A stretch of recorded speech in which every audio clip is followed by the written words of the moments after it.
Howdy kids, I'm Professor Science, and today we're going to learn about Isaac Newton and his 3 laws of motion. Do you know who Isaac Newton was? Yeah! He was the guy with the apple who discovered gravity! You see kids, this is a great life lesson. Just take something that everybody knows exists, write up some formulas and stuff, and claim you discovered it. See kids, I discovered sound! Somebody give me a raise! Although he's best known for this discovery, he also had some discoveries of motion, which are called Newton's 3 laws of motion. So, let's get into this. Are you ready, Eric the Puppet? I sure am! Professor Science! Let's get this over with. Bring in the supplies! Alright, first law. An object in motion will stay in motion, and an object at rest will stay in rest until they're acted upon by an outside force. For example, this ball, I think it's not moving until acted upon by an outside force. Now that thing's gonna keep on moving until an outside force will stop it, like gravity, or inertia, or air pressure, or another object even. What the heck?! Second law. Why don't you break it down for the young heads at home, Eric? Okay, the second law of Newton is as follows. Force equals mass times acceleration. Alright, thanks, Eric. But could you explain that a little bit?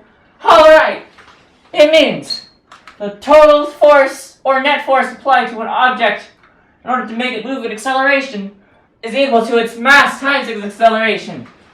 For example, if you had a rock that was like, I don't know, 1 kilogram, and you wanted to move it at a speed of 1 meter per second, you'd have to apply force equal to those two numbers multiplied.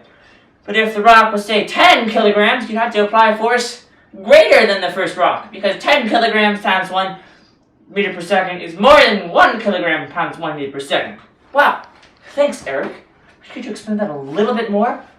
Force, or net force, is the total amount, net force is the total amount of force applied to an object, and force is just how much, force you're applying to it. Mass is the amount of matter in an object, and acceleration is the object's rate of change of velocity. Thanks, Eric. Could you just explain that just a little bit more, maybe like the net force? Net force, for example, like look at this diagram. Net force would be 15 up, because 40 plus minus 25 down is 15. This force is pulling against that force, but that force has more force and is pulling against that force, so it has more force. Thanks, Eric. Could you just explain that a little bit more? Sure. It means it's time for you to get out of your mom's basement, you lazy layabout. Stop acting like a person who's too lazy to get a teaching degree and decided he could get rich quick just by making a children's TV show, and start acting like the professor you are! Ah! I just got dissed on my own puppet. How does that work?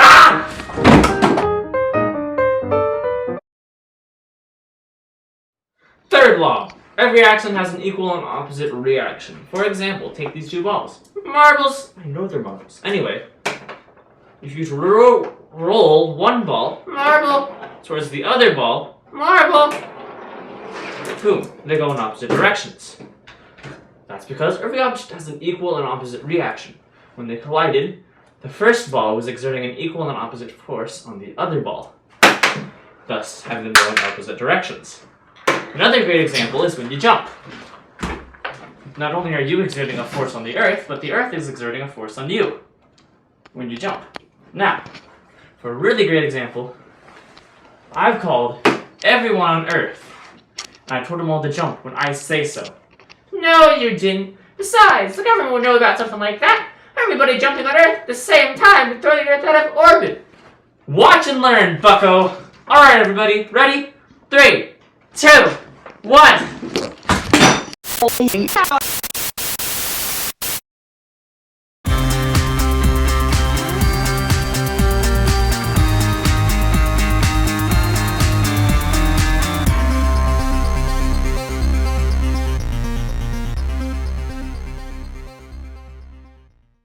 Everybody, it's the Puppet with the Plays, Eric.